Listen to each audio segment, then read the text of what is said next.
ಈ ಸಲ ಮೈಸೂರಲ್ಲಿ ನಿಮ್ಮ ಆಯ್ಕೆ ಎಲೆಕ್ಷನ್ ಅಲ್ಲಿ ಯದುವೀರ್ ಒಡೆಯರ್ ಯಾಕೆ? ನಮ್ಗೆ ಅವರೇ ಬೇಕು. ಮೋದಿ ಸಹ ಇದ್ಬೇಕು ನಮಗೆ. ಮೋದಿ ಪ್ರಧಾನಿ ಆಗಬೇಕು, ಯದುವೀರ್ ಅವರು ಮೈಸೂರಲ್ಲಿ ಗೆಲ್ಲಬೇಕು. ಕಾಂಗ್ರೆಸ್ ಬಗ್ಗೆ ನಿಮ್ಮ ಅಭಿಪ್ರಾಯ? ನಮ್ಮ ಕಾಂಗ್ರೆಸ್ ಬಗ್ಗೆ ಅಭಿಪ್ರಾಯನೇ ಇಲ್ಲ, ನಮಗೆ ಮೋದಿನೇ ಬೇಕು. ಮುಖ್ಯಮಂತ್ರಿಗಳ ತವರು ಜಿಲ್ಲೆ ಮೈಸೂರು. ಮುಖ್ಯಮಂತ್ರಿ ಸಿದ್ದರಾಮಯ್ಯನವ್ರ ಬಗ್ಗೆ ನಿಮ್ಮ ಓವರಾಲ್ ನಿಮಗೆ ಯಾರು ಬರಬೇಕು ಕೇಂದ್ರದಲ್ಲಿ, ಮೋದಿನ ಅಥವಾ ಬೇರೆ ಪಕ್ಷದವ್ರು ಬರಬೇಕಾ? ಅವರೇ ಬರಲಿ, ಮೋದಿ ಅವರೇ ಬರಬೇಕು. ಸಿದ್ದರಾಮಯ್ಯನವರು ನಿಮ್ಮ ಮೈಸೂರು ಜಿಲ್ಲೆಯವರೇ, ಅವ್ರ ಬಗ್ಗೆ ನಿಮ್ಮ ಅಭಿಪ್ರಾಯ? ಏನಿಲ್ಲ, ಚೆನ್ನಾಗಿ ಇಂಪ್ರೂವ್ ಎಲ್ಲ ಮಾಡಿದ್ದಾರೆ. ಬಟ್ ಎಸ್ಪೆಷಲಿ ಹೆಣ್ಮಕ್ಳಿಗೆಲ್ಲ ಚೆನ್ನಾಗಿ ಮಾಡಿದ್ದಾರೆ, ಬಸ್ ಫ್ರೀ ಎಲ್ಲ ಕೊಟ್ಟಿದ್ದಾರೆ. ಬಟ್ ಮೋದಿನ ಚಾಯ್ಸ್ ಮಾಡಿ. ಬೆಂಗಳೂರಿಂದ but 100% BJP pure BJP. Sir, Modi ಯಾವ ಕೆಲಸ ನಿಮ್ಗೆ ಇಷ್ಟ ಆಯ್ತು? ಸರ್, ನಿಮ್ಗೆ ಯಾವ್ದು ಇಷ್ಟ ಆಗಿಲ್ಲ ಅದು ಹೇಳಿ. ಒಂದು ಕೆಲಸ ಹೇಳಿ ನಿಮ್ಗೆ ಇಷ್ಟ ಆಗಿಲ್ಲ ಅಂತ. ಎಷ್ಟು ಡೆವಲಪ್ ಆಗಿದೆ ನೋಡಿ ನೀವೇ. ಸರ್, ಸಿದ್ದರಾಮಯ್ಯನವರು ಡೆವಲಪ್ ಮಾಡಿದ್ರಲ್ಲ ಸರ್? ಸರ್, ಮಾಡಿದ್ದಾರೆ. ಬಟ್ ವರ್ಲ್ಡ್ ವೈಡ್ ನೋಡ್ರಿ, ಈಗ ಇಂಡಿಯಾ ಮುಂಚೆ ಕಾಂಗ್ರೆಸ್ ಇದ್ದಾಗ ಇಂಡಿಯಾ ಏನಂತ ಯಾರಿಗೂ ಗೊತ್ತಿರಲಿಲ್ಲ. ಇವತ್ತು ಎಲ್ಲಾದರೂ ಮೋದಿ ಹೋಗ್ಲಿ ಎಲ್ಲರೂ ಅದೇ ಹೇಳ್ತಾರೆ. ಸೊ ವರ್ಲ್ಡ್ ವೈಡ್ ಇಂಡಿಯನ್ ಹೆಸರು ಆಗಿದೆ. ನಮ್ಮ ಇಲ್ಲಿಂದ ಯಾರು ಹೊರಗಡೆ ಹೋಗ್ತಾವ್ರೆ ಅವರು ಇಂಡಿಯನ್ ಅಂದರೆ ಇವಾಗ ಹೆಮ್ಮೆ ಪಡ್ತಾರೆ. ಮುಂಚೆ ಭಯ ಪಡ್ತಾ ಇದ್ರು.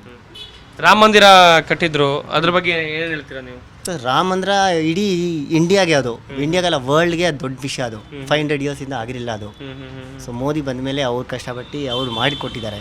ಇವಾಗ ಯಾರಾದರೂ ಹೇಳಿ ಹಂಗಾಗಿತ್ತು, ಹಿಂಗಾಯ್ತು, ಬಟ್ ಮಾಡಿರೋದು ಮೋದಿನೇ, ಅದೊಂದು 100%. Yes sir, thank you. ನಿಮ್ಮ ಹೆಸರು?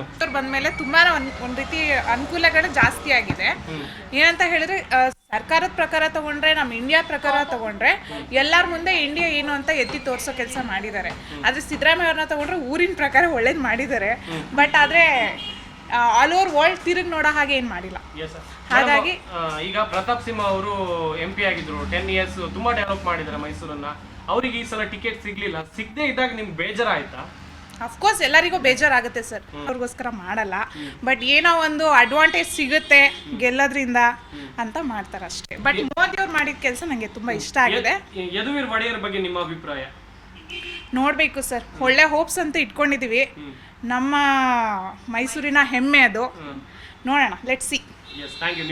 ಮೈಸೂರಲ್ಲಿ ನಿಮ್ಮ ಆಯ್ಕೆ ಯಾರು ಈ ಲೋಕಸಭೆ ಚುನಾವಣೆಗೆ? ಕಾಂಗ್ರೆಸ್, ಬಿಜೆಪಿನ? ಬಿಜೆಪಿ. ಯಾಕೆ ಬಿಜೆಪಿ ಅಂತ ಹೇಳಿ? ಯಾಕೆ ಅಂತ ಅಂದರೆ ಇದು ಸೆಂಟ್ರಲ್ ಮೋದಿ ಸೆಂಟ್ರಲ್ ಗೌರ್ಮೆಂಟ್ ಆಗಿರೋದ್ರಿಂದ ಇವಾಗ ಸ್ಟೇಟಲ್ಲಿ ಬಂದಿದ್ದಾರೆ ಕಾಂಗ್ರೆಸ್ ಅವರು, ಸೆಂಟ್ರಲ್ಲಿ ಮೋದಿ ಅವರು ಇದ್ದಾರೆ. ಸೊ ಅವ್ರು ಬಂದಾಗ್ಲಿಂದ ನಮ್ಮ ಇಂಡಿಯಾ ಆಗಲಿ ಅಥವಾ ಎಲ್ಲ ಆಲ್ ಸ್ಟೇಟ್ಸು ಇಂಪ್ರೂವ್ಮೆಂಟ್ ಆಗಿದೆ. ಮತ್ತು ಅವ್ರದ್ದು ಫಿನಾನ್ಷಿಯಲಿ ಆಗಿರ್ಬೋದು ಅಥವಾ ಹೆಂಗೆ ಹ್ಯಾಂಡಲ್ ಮಾಡ್ತಾರೆ. ಇವಾಗ ಲಾಸ್ಟ್ ಟೈಮೆಲ್ಲ ಕಾಂಗ್ರೆಸ್ ಅವರೆಲ್ಲ ಇದ್ದರು. ಸೊ ಅವರೆಲ್ಲ ಯಾವ ರೀತಿ ರೂಲ್ ಮಾಡಿದ್ರು ಅನ್ನೋದಕ್ಕಿಂತ ಈಗ ಮೋದಿ ಅವ್ರು ಬಂದು ಬೇರೆ ಬೇರೆ ದೇಶದವ್ರ ಜೊತೆ ಯಾವ ರೀತಿ ಇಂಟ್ರ್ಯಾಕ್ಷನ್ ಆಗಿರ್ಬೋದು, ಒಂದು ರಿಲೇಷನ್ಶಿಪ್ ಆಗಿರ್ಬೋದು, ಒಂದು ಒಳ್ಳೆ ಬಿಲ್ಡ್ ಮಾಡಿದ್ದಾರೆ. ಸೊ BJPಗೆ ಓಟ್ ಹಾಕಿ ಮೋದಿ ಅವ್ರನ್ನ ಗೆಲ್ಸೋದ್ರಿಂದ ಇನ್ನೂ ಒಂದು ಇಂಡಿಯಾಗೆ ಅಡ್ವಾಂಟೇಜಸ್ ಜಾಸ್ತಿ ಆಗುತ್ತೆ ಅಂತ ನನ್ನ ಅನಿಸಿಕೆ. ಮೇಡಮ್, ಈಗ ಯದುವೀರ್ ಒಡೆಯರ್ ಅವರು ನಿಂತಿದ್ದಾರೆ ಮೈಸೂರಿಂದ. ಹಾಗೆಯೇ ಕಳೆದ ಬಾರಿ ಪ್ರತಾಪ್ ಸಿಂಹ ಅವರಿದ್ದರು, 10 ವರ್ಷ ಆಡಳಿತ ಮಾಡಿದ್ದಾರೆ ಪ್ರತಾಪ್ ಸಿಂಹ ಅವರು ಮೈಸೂರು MP ಆಗಿ. ಮೈಸೂರು MP ಪ್ರತಾಪ್ ಸಿಂಹ ಅವರಿಗೆ ಟಿಕೆಟ್ ಕೈ ತಪ್ಪುತ್ತೆ, ಆವಾಗ ನಿಮ್ಗೇನಾದರೂ ಬೇಜಾರಾಗಿತ್ತಾ? ಹೆಂಗೆ? ಅಫ್ಕೋರ್ಸ್ ಬೇಜಾರು ಆಗೇ ಆಗುತ್ತೆ. ಯಾರೇ ಆದರೂ ಒಂದು ರೂಲಿಂಗ್ ಮಾಡ್ತಾ ಇದ್ದಾರೆ ಅಂತಂದರೆ ಅದು ಸಡನ್ನಾಗಿ ಸ್ಟಾಪ್ ಆದರೆ ಅಫ್ಕೋರ್ಸ್ ಬೇಜಾರು ಆಗೇ ಆಗುತ್ತೆ. ಪಾಪ ಅವರಿಗೆ ನಿಜವಾಗ್ಲೂ ಹೇಳಬೇಕು ಅಂದರೆ ಸಿಗಬೇಕಿತ್ತು, ಅವ್ರಿಗೊಂದು ಟಿಕೆಟ್ನ ಕೊಡಬೇಕಿತ್ತು. But it's unlucky. ಒಡೆಯರ್ ಬಗ್ಗೆ ನಿಮ್ಮ ಅಭಿಪ್ರಾಯ? ಒಡೆಯರ್ ಬಗ್ಗೆ ನನ್ನ ಅನಿಸಿಕೆ ಏನು ಅಂತಂದರೆ, ಅವರು ರಾಜ ಆಗಿರೋದ್ರಿಂದ ಅವ್ರು ರಾಜ ಆಗೇ ಆಳ್ವಿಕೆ ಮಾಡಬೇಕಿತ್ತು. ಅದು ಬಿಟ್ಟು ಅವರು ರಾಜಕೀಯಕ್ಕೆ ಬಂದಿದ್ದು ಎಲ್ಲೋ ಒಂದು ಕಡೆ ತಪ್ಪು ಅಂತ ಅನಿಸಿದ್ರೆ, ಮತ್ತೊಂದು ಕಡೆ ಅವ್ರು ಬಂದಿದ್ದಾರೆ, ನಮ್ಮ ರಾಜ ಅಂತನಾದರೂ ಓಟ್ ಹಾಕ್ತಾರೆ ಅನ್ನೋದು ಒಂದು ಅನಿಸಿಕೆ ಇದೆ. ಹಾಗೆ ಫ್ರೀ ಬಸ್ಸಲ್ಲಿ ಓಡಾಡ್ತೀರಾ ನೀವು?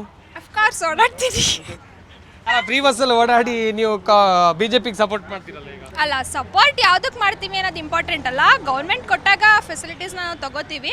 ಈವನ್ BJP ಕೊಟ್ಟರು ತಗೋತೀವಿ, ಈವನ್ ಕಾಂಗ್ರೆಸ್ ಕೊಟ್ಟರು ತಗೋತೀವಿ. ಆದರೆ ನಮ್ಮ ದೇಶಕ್ಕೆ ಯಾವುದು ಅಭಿವೃದ್ಧಿಗೆ ಹೆಲ್ಪ್ ಆಗುತ್ತೆ ಅದು important.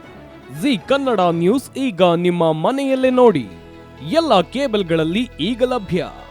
Sun Direct 292, Jio TV 1334, U digital 162, city cable 51, GTPL 17, Abhishek cables 821, rock line telecommunication 51, Shri Basaveshwara number 60, Vinayaka digital number 53, in digital number 896ರಲ್ಲಿ. ನಿಮ್ಮಿಸ್ತದ ಜಿ ಕನ್ನಡ ನ್ಯೂಸ್ ನೋಡಿ ಆನಂದಿಸಿ.